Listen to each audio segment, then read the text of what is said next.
Et c'est parti. Jacqueline, bonjour. Bonjour Christophe. Tout baigne ce matin? Tout baigne. Jusqu'à 11h, le bar de l'économie. Merci Christophe, bonne journée. Bonjour, bonjour à toutes, bonjour à tous. Jacqueline Voras sur Radio IDFM avec Philippe à la technique. Bonjour Philippe. Bonjour. C'est le bar de l'économie, nous sommes mardi 13 octobre. Soyez les bienvenus en direct sur Radio IDFM 98 ou en web radio idfm98.fr ou encore en vidéo live sur Facebook, page bar de l'économie. J'attends vos messages. Et si vous voulez revoir cette émission, abonnez-vous sur la chaîne YouTube bar de l'économie. J'espère que vous allez bien. Aujourd'hui, oh là là, j'ai perdu ma page. Donc, j'espère que vous allez bien. Aujourd'hui, nous allons parler de plateformes digitales pour le circuit bio et puis aussi pour les vêtements sportifs. Si mon troisième invité arrive, parce qu'il n'est pas encore là, il a peut-être des problèmes pour se garer. C'est vrai, il y a beaucoup de bouchons, vous en avez parlé, Christophe. Alors voilà, donc... en tout cas, merci aux auditeurs d'être fidèles tous les matins. Ah ben le voilà. Le voilà, voilà mon invité. Alléluia. Formidable. Bonjour Stéphane. Installez-vous, je vous en prie. Donc tout de suite, j'accueille Catherine Écran. Bonjour Catherine. Bonjour Jacqueline. Et Guillaume Lucien. Bonjour Guillaume. Bonjour Jacqueline. Vous êtes tous les deux cofondateurs de Bio Tout Court, une start-up destinée au mieux vivre des AMAP. On redonnera tout à l'heure la signification de cet acronyme. Et à vos côtés, Stéphane Trichet. Bonjour Stéphane. Bonjour. Vous êtes arrivé juste à temps. Donc Stéphane, vous êtes le fondateur et dirigeant de Déter Partners, une entreprise créée en février 2013 et dédiée aux produits textiles innovants, et nous verrons précisément de quels produits il s'agit. Vers 10h, notre expert en communication Étienne Barrier de Unique Production nous présentera sa chronique consacrée aujourd'hui au marketing avec WhatsApp. Mais pour commencer, notre info du jour. Alors j'ai trouvé important de parler des fleuristes qui souffrent beaucoup de la crise actuelle, puisque environ 15% des fleuristes vont disparaître à cause de la crise de la Covid-19. La filière du végétal souffre depuis le début de la crise sanitaire. En tout, 2000 fleuristes ont dû définitivement fermer boutique d'après les chiffres de l'organisation interprofessionnelle du végétal, Valor, soit une enseigne sur 7. La fermeture des magasins avait déjà été très compliquée pour les commerçants, obligés de se débarrasser de leurs fleurs, mais la sortie du confinement ne s'est pas accompagnée d'une reprise de l'activité à la hauteur de leurs espérances. Michael Mercier, président de Valor, l'organisation interprofessionnelle, explique: il n'y a pas eu de sépulture comme c'est fait habituellement, il n'y a pas eu non plus de mariage et c'est une grosse activité pour les fleuristes. Plus globalement, il n'y a pas eu en France de séminaires d'entreprise et de congrès. Autant pour les congrès et séminaires que pour la fréquentation des hôtels, l'activité est encore faible. Or, pour les fleuristes qui sont dans les grandes villes, il n'y a pas eu de touristes étrangers, habituels clients des grands hôtels, et donc pas de fleurissement dans les hôtels parce qu'ils étaient fermés. Résultat, la crise due à la pandémie de Covid-19 devrait faire disparaître 15% des fleuristes d'ici au printemps 2021, estime la Fédération française des artisans fleuristes, la FAF, dans un communiqué publié lundi 12 octobre, et ce malgré de nouvelles aides gouvernementales. La semaine passée, le ministre de l'économie Bruno Le Maire avait annoncé l'élargissement de l'accès au fonds de solidarité. Ils sont désormais éligibles les entreprises comptant jusqu'à 50 salariés ayant enregistré une perte d'au moins 70% de leur chiffre d'affaires en raison de la crise sanitaire, contre 80% précédemment, et plus d'une trentaine de nouvelles activités fortement éprouvées comme les loueurs de voitures et les fleuristes. La FAF, donc je rappelle que c'est la Fédération française des artisans fleuristes, estime qu'entre 10 et 20% des entreprises de son secteur sont seulement éligibles à ce dispositif qui permet de recevoir une aide afin de compenser la perte de revenus. Afin de soutenir davantage la filière, la Fédération suggère de mettre en œuvre d'autres mesures, par exemple l'application d'un taux de TVA réduit sur l'ensemble de l'offre globale florale et végétale, mise en forme ou vendue en l'état. Donc voilà, on ne peut qu'encourager nos auditeurs à acheter des fleurs pour soutenir cette filière qui est en grande difficulté. Catherine Écran, vous souhaitez réagir à cette information? Alors oui, effectivement, on peut réagir pourquoi pas essayer de faire un lien avec notre activité chez Biotoco. Nous appelons beaucoup de producteurs artisans ont besoin de points relais. Les fleuristes peuvent être des lieux où les gens rentrent pour venir chercher un colis en click and collect. C'est vrai. Et ensuite, pourquoi pas prendre un petit bouquet de fleurs, prendre une fleur, alors qu'aujourd'hui, on n'a pas le cœur forcément à acheter des fleurs au quotidien. Donc, j'appelle les fleuristes qui pourraient être intéressés par ce type de prestations de se rapprocher de Biotoco, qui est l'extension de notre activité première. Absolument, absolument. Et peut-être pour vous l'occasion de rentrer en contact avec la Fédération des artisans fleuristes. Merci Catherine Écran. Guillaume, Lucien, vous voulez réagir également? Oui, ce que vous annoncez, c'est vrai qu'on le ressent un peu dans tous les secteurs.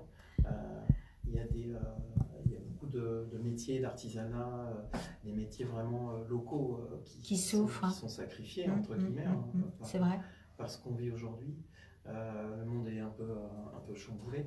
Et c'est vrai que à la fois, c'est des métiers qui méritent de perdurer, parce qu'en fait, c'est ce qui fait l'essentiel. Absolument, ouais, qui fait le quotidien.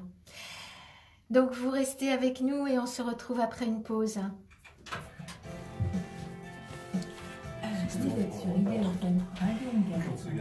Vous pouvez vous déplacer, parce que sinon je vous vois pas. Il y a un chamboulement, comme dit le monsieur, il y a une petite confusion. Aujourd'hui, je représente l'ITC Conseil sur le conseil et la formation. Mais c'est pas grave, parce que Déter Partners, en fait, c'est en sommeil.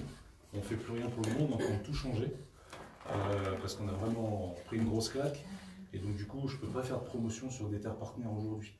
Vous vous souvenez, je vous ai envoyé 2 fiches, vous vous souvenez? Une fiche ITC Conseil, une ITC Déter. Je suis restée sur... justement, j'ai expliqué à Catherine que moi, je l'ai préparée pour Déter Partners.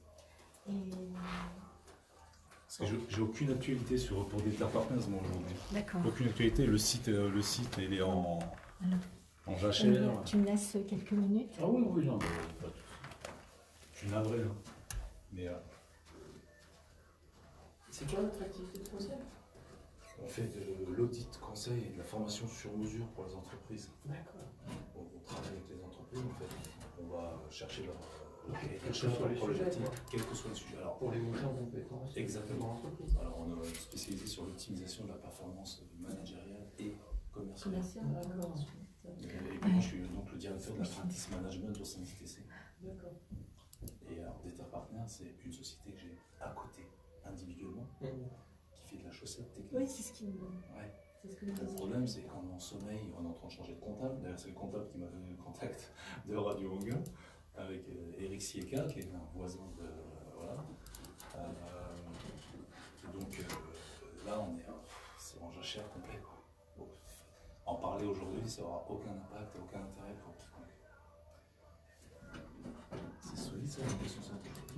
Normalement, oui. Je suis dessus, donc ça doit être solide. Jusqu'à ce que Ça va supporter mon quintal, c'est ça?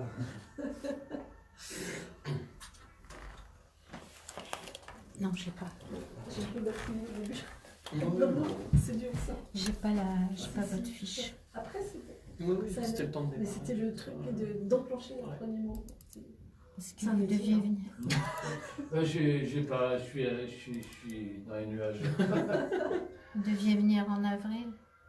Oui, c'est ça. On s'était rencontrés au mois de février. C'était prévu pour avril. J'ai pas.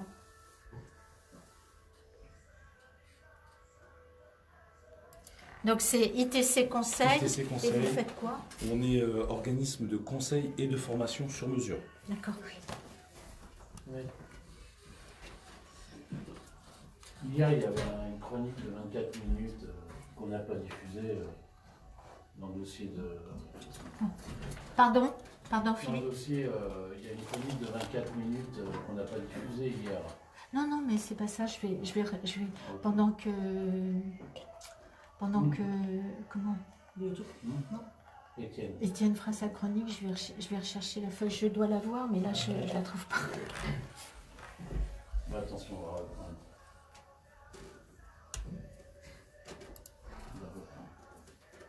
reprendre.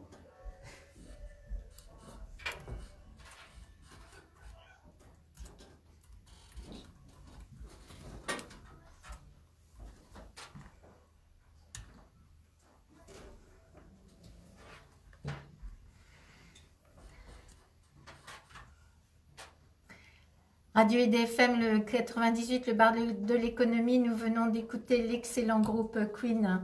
Ce matin, j'accueille 3 invités, Catherine Écran et Guillaume Lucien, cofondateurs de Bio-tout-court, et Stéphane Trichet, qui travaille chez ITC Conseil, un organisme de formation sur mesure. Il est temps de donner la parole à mes 2 premiers invités, Catherine Écran et Guillaume Lucien. Merci d'être venus dans nos studios ce matin. J'avais eu le plaisir de vous recevoir en février 2019 et j'en garde un très bon souvenir. Oui, également. Et en cherchant la date, je ne pensais pas que c'était aussi loin. Donc Catherine Écran, vous avez donc créé avec Guillaume Lucien Bio-tout-court. Rappelez-nous la vocation de cette start-up. Alors, Bio-tout-court est une plateforme qui facilite la vie des producteurs et artisans de la bio Oui, dans leur organisation commerciale, préparation de commandes, en même temps qu'on facilite la vie des circuits courts de type AMAP, vous en avez parlé tout à l'heure, oui, mais pas que, les circuits courts, un CE, une association, tous une commune qui souhaite tout simplement installer un circuit court pour ses commerçants, artisans, producteurs de ces marchés, faciliter la vie de la vente d'une certaine façon. du circuit court. Voilà. Ah oui, ce n'est pas seulement que Ah les oui, AMAP non, aujourd'hui. Oui, mais peut-être en février dernier, Oui, tu vous vois, il y a un an étiez, et demi, oui. effectivement, on était très focus sur ce type de circuit court, puisque c'était, on parlait d'un passé aussi Oui, de oui, Bio-tout-court, oui, oui. puisque Guillaume, comme moi-même, on est responsable d'une AMAP. C'est ça, Et on est oui. parti de cette idée de vouloir faciliter un peu cette vie de responsable d'AMAP, et de fil en aiguille, on a voulu faciliter la vie des producteurs et des artisans qui avaient autant de manières de fonctionner que de circuits courts. Donc on a simplifié tout ça, mis ça dans une belle boîte bien orchestrée par Guillaume, Oui. et voilà, Bio-tout-court est né de cette façon-là. Très bien. Alors, malgré tout, je voudrais qu'on rappelle ce qu'est une AMAP, puisque c'est une association pour le maintien d'une agriculture paysanne, un modèle qui a fait ses premières apparitions dans les années 60. Et c'est vrai que c'était très précurseur à l'époque. Oui, c'est précurseur. Ce qui est important pour un producteur, c'est d'anticiper sa vente. Oui, Et grâce au circuit des AMAP, bien les consommateurs ne sont pas des consommateurs lambda qui achètent comme ils le font en boutique. Ce sont des gens qui essayent d'aider un producteur en lui permettant de savoir à l'avance ce qu'il va vendre. Et bien, c'est quand même beaucoup plus facile si toutes les entreprises pouvaient travailler avec ce modèle-là. Je pense que ça serait très utile pour l'économie d'anticiper au maximum ses commandes, et le principe de pérennité dans la vente, de s'engager. Notre slogan sur notre site, c'est Guillaume, c'est dans ce sens-là. Je ne sais même plus le titre. C'est ben voilà. Oui, ça vous reviendra. Ça vous reviendra. Non, consommer, c'est contribuer. Voilà, je n'étais pas assez réveillée ce matin. Donc, c'est contribuer. Et donc, si chacun de nous, en tant que consommateur, on peut contribuer à une économie sociale solidaire, eh bien, c'est quelque chose de très positif. On peut se demander d'ailleurs, c'est une réflexion qui m'est venue en préparant l'émission, si les AMAP ne sont pas nés de la concurrence avec les premiers supermarchés. On peut se demander parce que... Alors, les AMAP sont nés d'une... si vous me permettez, allez-y, Guillaume, Lucien. Catastrophe. Oui. Ils sont nés de la guerre. En fait, c'est japonais à l'origine. Oui. Ça date vraiment des années 50 au Japon. Ah oui, carrément. Ce sont des familles pour se sortir de la misère. C'est un peu moins... oui. Oui. Mais ça fait partie de notre histoire et l'histoire du XXe siècle, on hérite encore aujourd'hui. Et donc, c'est des femmes qui se regroupaient dans les campagnes pour cultiver et acheter en commun la production, pour arriver à recréer de la nourriture et un courant de production directe. Local, sain, de proximité, et qui permet de lutter contre la famine. Donc l'idée de départ vient de là. Après, elle a été exportée sous des manières forcément très différentes dans les différents pays. c'est dans plus de 80 pays aujourd'hui. Mhm. Et en France, c'est arrivé effectivement bien plus tard, avec des valeurs effectivement de la montée, de la bio, du local, qui commençaient à émerger dans ces années-là. Alors, il n'en reste pas moins que donc Bio tout court, qui est le nom de votre entreprise, permet est né d'une volonté de permettre un accès plus simple au bio, encourager une alimentation de qualité surtout, et respecter l'environnement, c'est bien ça? C'est bien ça. Alors, on pourrait faire une petite définition. Aujourd'hui, on scinde l'univers bio en deux parties. Il y a Oui. le bio c'est celui que vous achetez en supermarché Oui. sous blister plastique, Berk. Oui, Et puis il y a la bio. qui donne pas du la tout envie bio, d'acheter du bio. C'est à peu près ça. Et puis il y a la bio. La bio, c'est la bio que vous achetez en direct auprès de vos producteurs et artisans. Donc voilà, il y a une différence d'appellation. On va parler de la bio plutôt que du bio. Mais C'est oui, important. puisque aujourd'hui, on assiste quasiment à la bio-batching, Oui, très le concept. Je ne sais pas s'il existe déjà. Je ne crois pas l'avoir lu, mais c'est un peu ça. C'est-à-dire qu'aujourd'hui, on jette l'opprobre sur l'univers de la bio, du bio globalement, Ouais. en mélangeant les genres. Et nous, on est vraiment fervents défenseurs de la bio et qui est fait. L'idée, c'est d'aider les producteurs qui produisent correctement et pas d'aider un système intensif de la bio comme on l'a vu en conventionnel, en agriculture conventionnelle. Oui. Alors, vous me tendez la perche, hein. La bio, on en parle déjà depuis plusieurs années. Mais au fond, est-ce que, bon, vous vous êtes dirigé vers cette filière, mais est-ce que vous n'avez pas toujours, vous, consommé bio, bien avant qu'on en parle? Vous et Guillaume. Après, c'est une question vraiment Une intéressante. volonté d'acheter des produits sains et Voilà, mais c'est c'est de exactement ça. cuisiner, voilà. En fait, pour moi, c'est plus. C'est vrai qu'on parlait, on essaie de sortir de ce manichéisme Oui, ambiant, on en oui, parlait avec oui. Catherine en venant. Effectivement, il y a plusieurs bio, il y a la nourriture saine qui n'a pas forcément le label. Donc, on est dans un monde qui est plus compliqué que ça aujourd'hui, Oui. effectivement. Pour moi, c'est un chemin d'éveil à revenir à une vie plus saine, Oui. plus simple, moins stressante aussi. Mm. Et c'est vrai que de manger des choses qui poussent à proximité de saison, sans trop d'apport extérieur, quel qu'il soit, hein, Oui, qu'il soit chimique absolument. ou pas. Oui, oui. euh, Refuser de manger des cerises au mois de décembre, par exemple. Oui, Tout à c'est fait. ça. Et puis c'est aussi, on a vu progressivement en quelques années ne plus avoir de producteurs sur les marchés. Alors peut-être dans des petits villages en province, en ville, en Île-de-France, vous n'avez plus de producteurs sur les marchés. Et donc ce ne sont que des intermédiaires, donc il n'y a plus de proximité avec Ouais. les gens qui produisent, qui peuvent raconter l'histoire de leurs légumes. Et pourquoi j'ai créé une AMAP en 2009, qui était la première AMAP d'une ville de plus de 80 000 habitants, c'était en réaction à ce phénomène où on ne pouvait plus avoir le contact avec les producteurs et les artisans ça. éleveurs. On n'avait plus les maraîchers, voilà. Et puis on voyait ces tomates en hiver et tous les légumes qui devenaient voilà, Oui, oui, courants oui, oui. pendant tout l'hiver alors qu'ils ne sont produits que 3 mois maximum par an. Mhm. Oui, c'est vraiment vouloir s'inscrire dans une dynamique de territoire et de solidarité puis qui sécurise aussi financièrement les producteurs.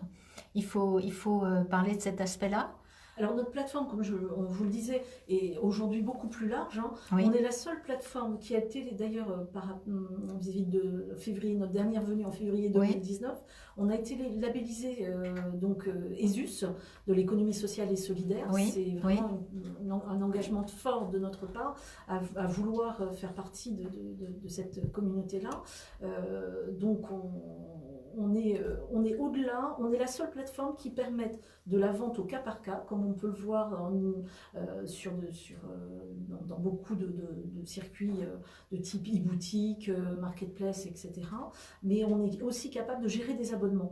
Et c'est un gros plus pour les producteurs et pour les consommateurs aussi, puisque on peut peut-être parler d'une définition des plateformes. Aujourd'hui, on ne fait pas trop la différence. On voit que c'est un peu compliqué. C'est très... Pour les producteurs, d'ailleurs, c'est le dernier sondage que nous avons fait, montre que finalement, ce n'est pas une question de coût, le digital pour eux, c'est une question de compliqué, d'aspect compliqué. Il y a de l'hébergement, il y a de la formation, il y a beaucoup de choses qui rendent compliqué l'accès.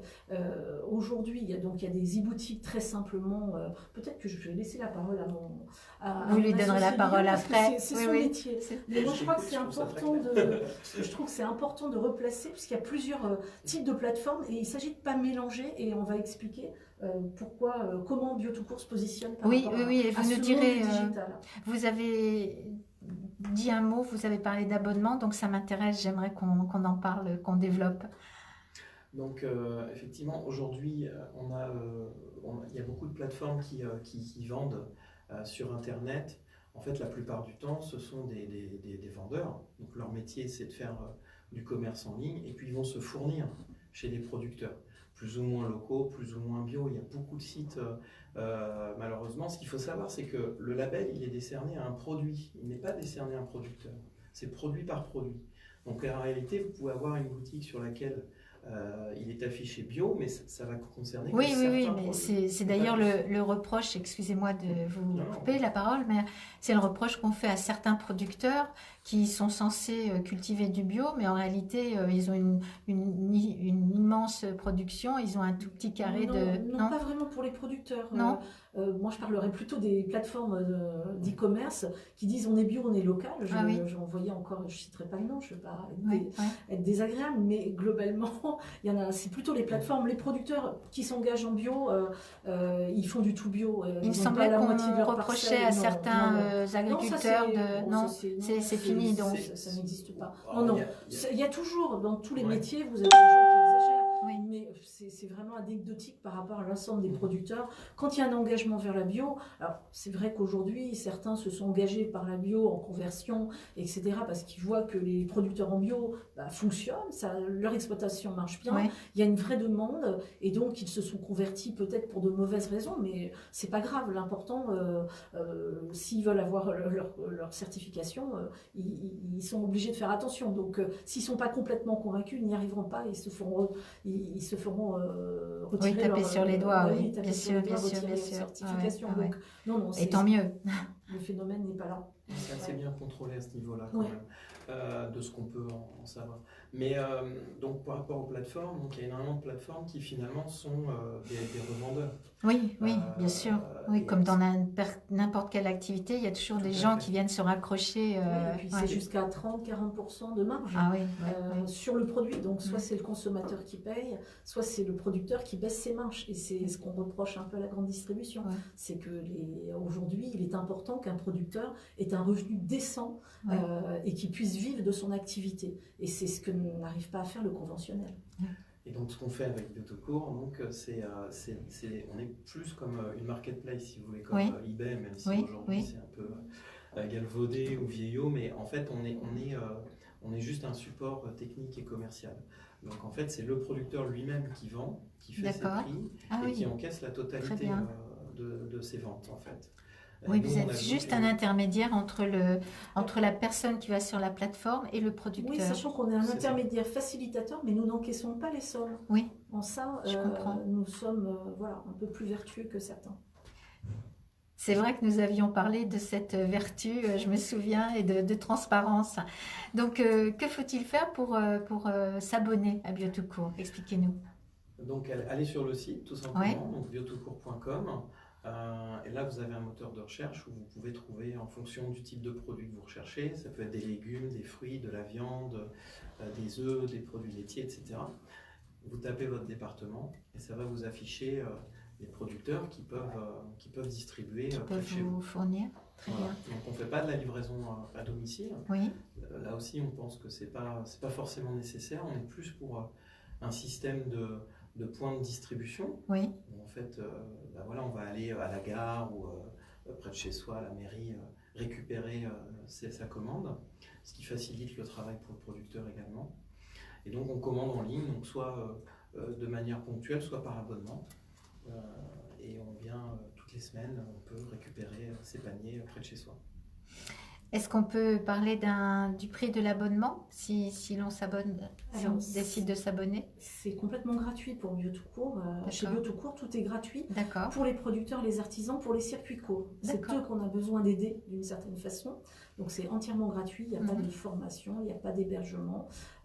Et on pousse le curseur assez loin puisque nous prenons en charge les frais bancaires occasionnés par les ventes. D'accord. Donc nous n'encaissons pas les sommes, mais nous payons les frais bancaires. C'est un peu, c'est presque du masochisme. Oui, parce que alors malgré tout, bon, créer une entreprise, c'est pour créer des bénéfices. Oui, alors, donc comment les fabriquez-vous? Comment on se rémunère? Tout simplement en proposant une contribution aux consommateurs Oui. qui est de l'ordre de 6%, dans lequel eh bien, déjà quasiment la moitié partent en frais bancaires. Oui. Nous, c'est notre modèle économique, on a fait nos calculs et on se rend compte sur du volume.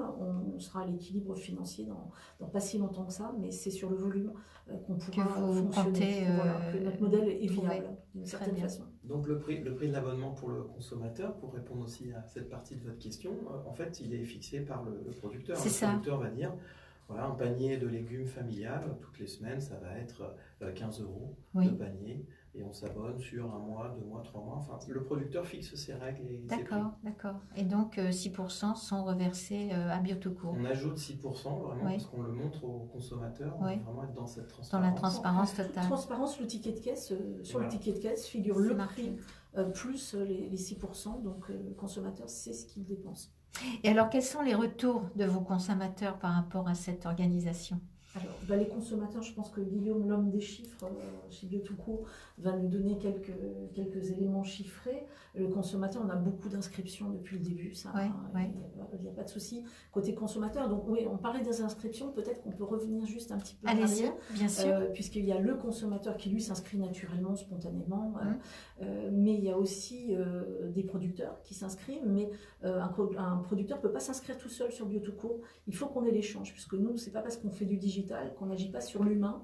Et on a des relations avec chacun de nos producteurs, déjà pour valider le bien fondé de leur démarche écologique, ça c'est clair. Et il en est de même pour les circuits courts, puisque nous avons 3 types d'interfaces finalement, utilisateurs, producteurs artisans et circuits courts.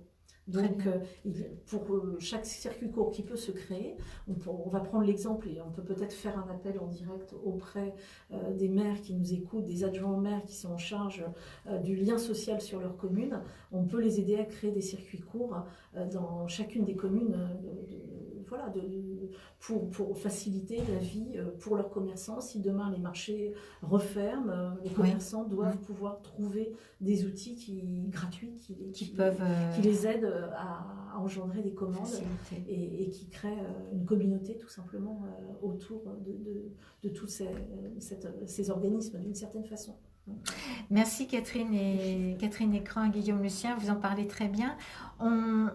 On va faire une nouvelle pause et je reviendrai vers vous parce que on va parler notamment de l'impact de la crise sanitaire pour Bio-tout-court et aussi des circuits courts en général.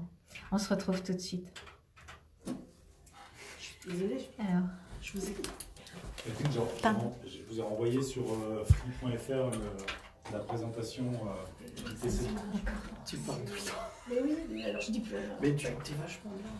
Mais non, mais je sais que je parle vite. Mais en même temps, je trouve que c'est vachement important de resituer parce qu'on n'est pas que simplement l'entrée pour... Francis Cabrel, mais encore et encore. Ah, super, j'adore. Ce n'est que le début. C'est pas 2 minutes 50. Je sais pas. Mais tu dis Non, plusieurs mais fois c'est plus bon. de De toute façon, il fait 4 minutes.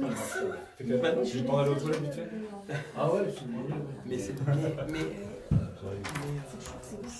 bien ce que tu dis. Donc là, j'ai pas de soucis. C'est juste que dis pas que tu ne passes pas. Ou alors, laisse-moi parler. Pour les chiffres, mais je voulais juste resituer. On reviendra. Je vous poserai la question. Non, Moi, mais j'ai pas de soucis. Je trouve que vraiment, en plus, c'est vachement bien comment tu expliques. Tu fais ça très clair. Tu reviens sur les aspects qui sont importants pour nous. C'est vachement bien. Mais c'est juste. Ou alors, sur les chiffres, tu me laisses dire. Et puis, à la fin, tu viens dire oui, puis il y a ça aussi. Tu vois, si tu penses que je viens. Ouais, Ouais, c'est ça. J'ai pas oublié de le dire parce que c'est ça qui me paraît te fait. vraiment plus active. important pour Ouais. pas être trop stigmatisé dans un domaine, Ouais, mais ouais. vraiment ouvert. Ah oui, Tu vas mais faire moi, un je appel trouve au ça maire. super, mais je me dis, tu vois, j'ai pas de soucis. Non, mais ça vient spontanément. Ah, mais tu vois, j'ai pas de- puis ça reste clair. Ça reste clair, je suis pas sûre. Enfin, bon, peut-être je suis trop dedans. Est-ce que je suis claire ou pas claire? Je sais pas sûre. Bon, écoute, là, je te laisse parler sur tous les chiffres, sur la bio, sur où on en est, le bio tout court. Ouais. Je te laisse parler. Et puis tu ajoutes, si tu trouves qu'il y a des trucs importants comme toute notre jeunesse. Ah oui, ça.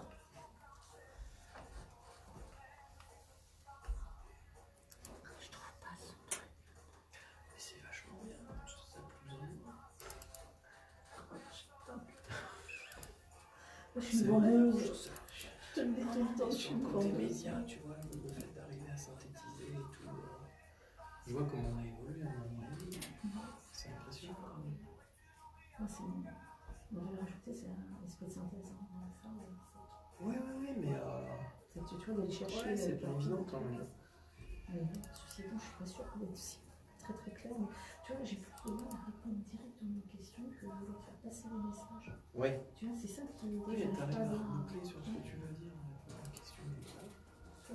Ouais.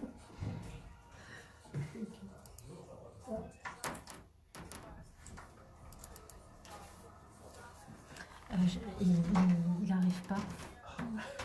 Sur jacqueline.vorazefree.fr, je viens de l'envoyer. Oui, mais c'est que mes messages ne se téléchargent pas. Ah.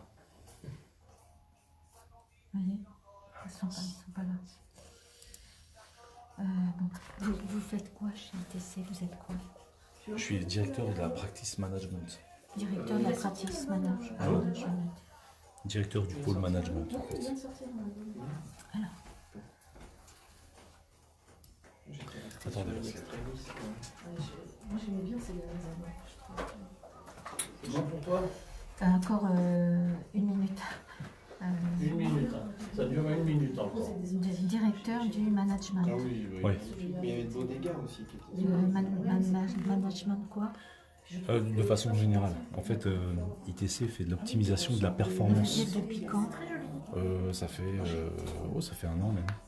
Depuis 1 an, par exemple. D'accord. C'est bête, hein, on aurait dû se recontacter. Donc, ça existe depuis 38 ans. D'accord. Ouais, c'est beaux dégâts. 38 ans. 2004. Tu veux pas appeler Étienne là? Bah, il faudrait qu'ils viennent, oui. Bah, ouais, faut l'appeler. Si. Bah, franchement. C'est Elle est beau, le gars, t'as raison. Et tu vois, je me souviens, en plus, c'était... Étienne! Étienne!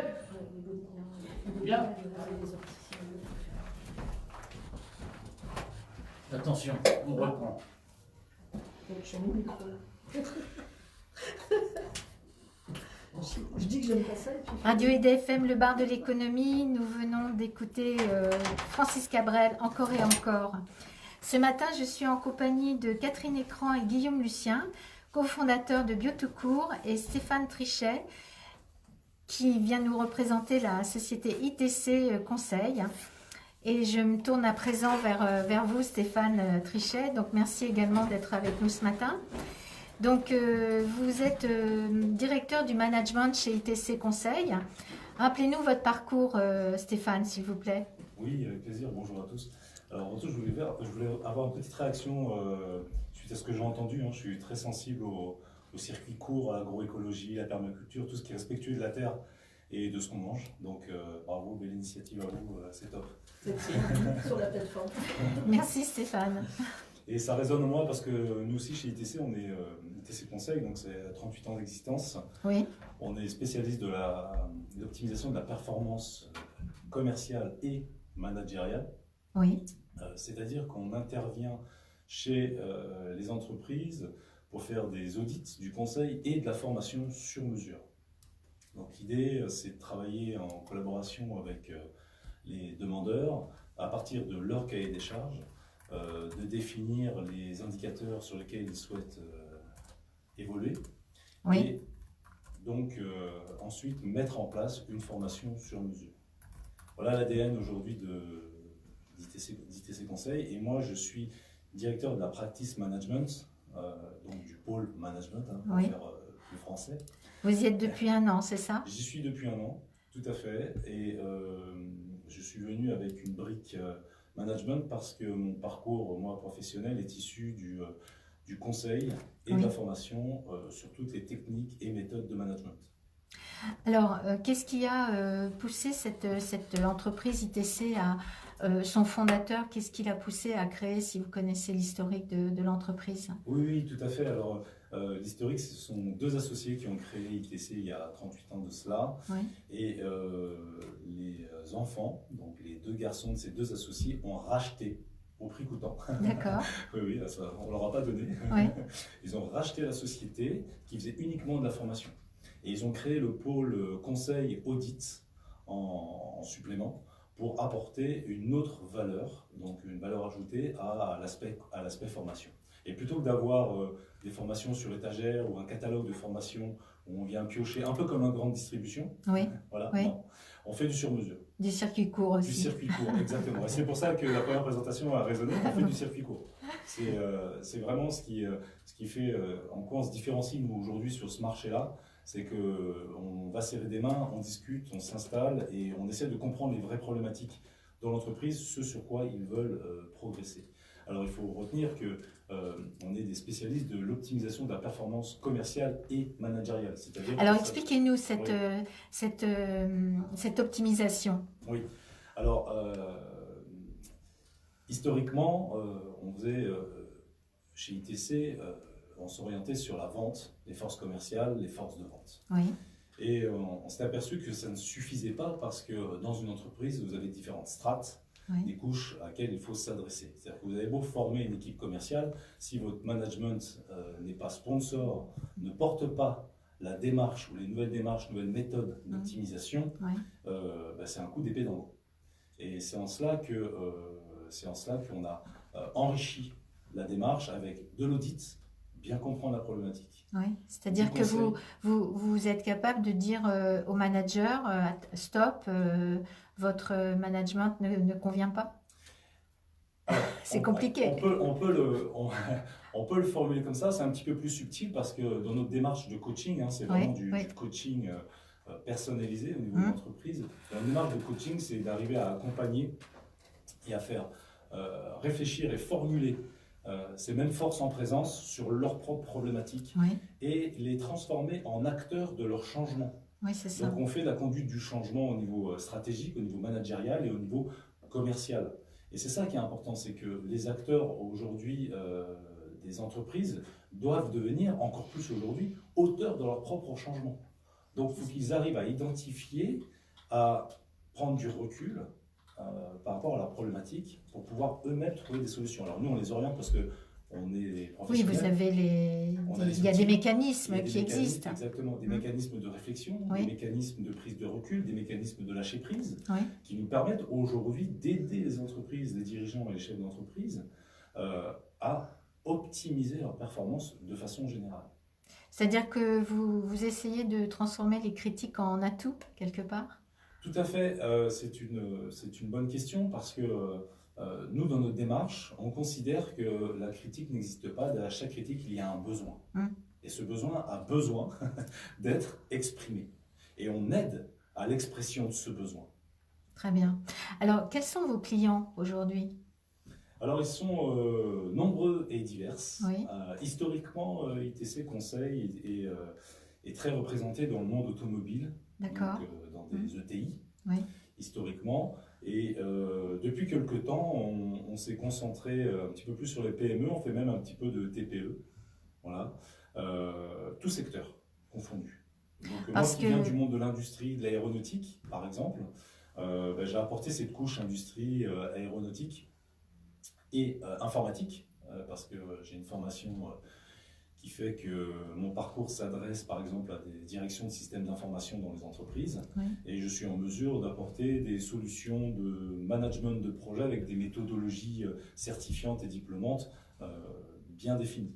Donc j'ai apporté moi cette couche-là. Et donc du coup on ouvre aujourd'hui ITC Conseil sur ces domaines-là. Et l'idée derrière ça, alors je vais peut-être pas anticiper la question autour du Covid, mais... Oui, parce qu'elle viendra après, elle en viendra effet. après, ok. Oui, oui. Ok. Mais oui, mais terminez votre phrase quand même. Oui, donc l'idée c'est d'être en phase avec cette actualité et Ouais. cette nouvelle conjoncture aujourd'hui qui nous frappe tous. Complètement, oui. Très bien. Alors, j'avais une autre question. Combien êtes-vous chez ITC Conseil aujourd'hui? Alors, on est 7 personnes salariées en permanence et on travaille avec une quarantaine, cinquantaine de consultants indépendants, experts dans leur domaine, experts dans leur métier. Très bien. Merci Stéphane pour ce témoignage. J'aurais aussi d'autres questions à vous poser, notamment sur la gestion de la crise sanitaire. Oui. Il est 10h11 et c'est l'heure de recevoir notre expert en communication, Étienne Barrier de Unique Production, avec sa chronique aujourd'hui qui nous parle de marketing avec WhatsApp. Bonjour Étienne. Bonjour Jacqueline. Eh ben, merci, effectivement. J'ai l'habitude de vous parler des nouveaux réseaux sociaux, etc. Aujourd'hui, je vais vous parler d'une chose qui est en train d'évoluer, c'est le WhatsApp. WhatsApp, pour ceux qui ne connaissent pas, en fait, c'est tout simplement une messagerie qui nous permet d'échanger des messages de texte ou vocaux, des vidéos ou des photos, comme on ferait avec notre téléphone portable et un texto, un SMS, tout simplement. Mais en fait, ce qui est important lorsqu'on va investir du temps et de l'argent dans notre communication, c'est de pouvoir s'assurer qu'on aura un retour sur investissement, un ROI qui va être important. Et notamment, ça passe par la délivrabilité. Alors, c'est un mot un petit peu compliqué, Oui. c'est bien pour l'addiction. La délivrabilité, c'est le fait de pouvoir s'assurer que notre destinataire va recevoir notre message. Alors, effectivement, lorsqu'on va poster quelque chose sur les réseaux sociaux, c'est assez compliqué parce que ça va dépendre de l'algorithme. Est-ce que YouTube, est-ce que Facebook ou LinkedIn vont pousser notre publication pour que